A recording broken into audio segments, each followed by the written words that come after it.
Politics can be defined as the struggle by a people within a society to resolve scarcity. This goal is shared by all people within the society. However, their approaches to resolve or decrease scarcity vary greatly.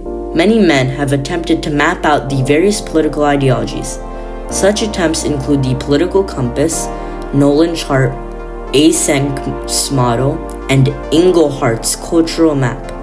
For today, we'll be using the WB Nolan Chart, which is an altered version of the Nolan Chart, and be looking at how this chart is divided, what each side of the chart values, and which one you might be. The WB Nolan chart is very simple, as there are only two axles. The top-down axle represents your property rights, with the top wishing for maximum property rights and the bottom wishing for minimum property rights. The left-right axle represents, from left to right, the freedom from inequality to the freedom from undesirables. Let's walk through the four sides. At the very bottom, we have the statists. The political ideologies that reside here are openly and inherently authoritarian. As you can see, the statists care so much about either freedom from undesirables or inequality, they end up creating a state that accomplishes neither. These statists can either be left or right-leaning, but they both agree on the need for a strong state to enforce whatever they want. Although not many people reside here, it is the end of the slippery slope to authoritarianism, because if you push too hard to go on either left or right, you start to slide down the slope. Moving to the progressives, who are defined for their want freedom from inequality.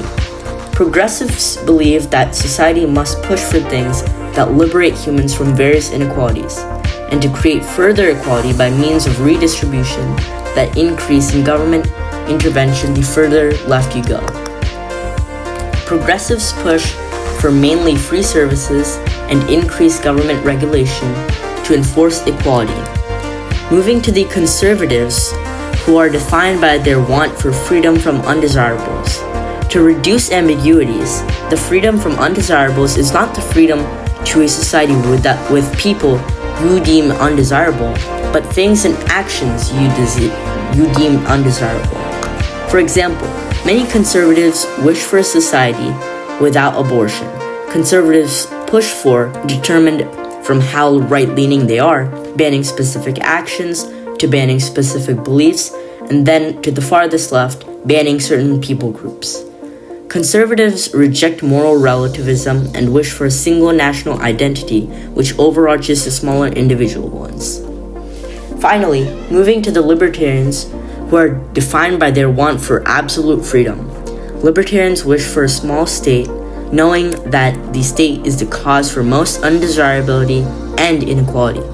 Libertarians push for privatization of government agencies, radical deregulation, repealing of intellectual property rights, slashing taxes, reducing government, and some extreme libertarians call for the abolition of the state entirely. Here's something interesting.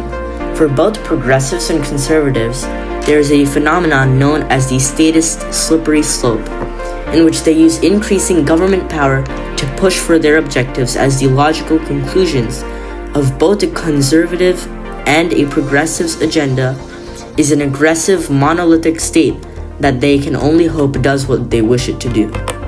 We have seen this phenomenon occur in several states, but most notably Germany under the NSDAP, which represents the right-wing slippery slope, and Russia under the RSDLP, which represents the left-wing slippery slope.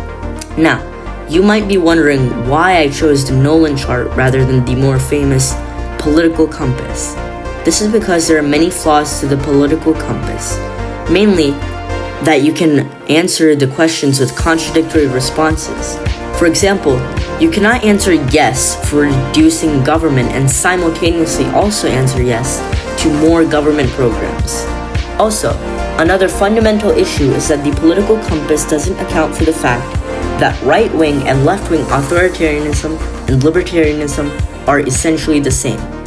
For example, the USSR and the Third Reich had similar economic policies.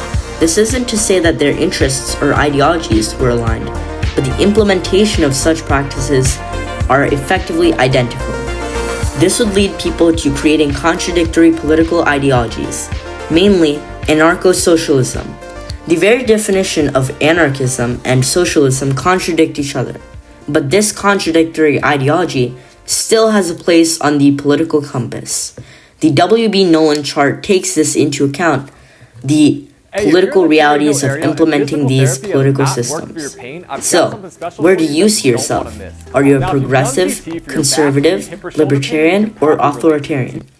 I'd like to hear any thoughts and criticisms in the comments below. Goodbye.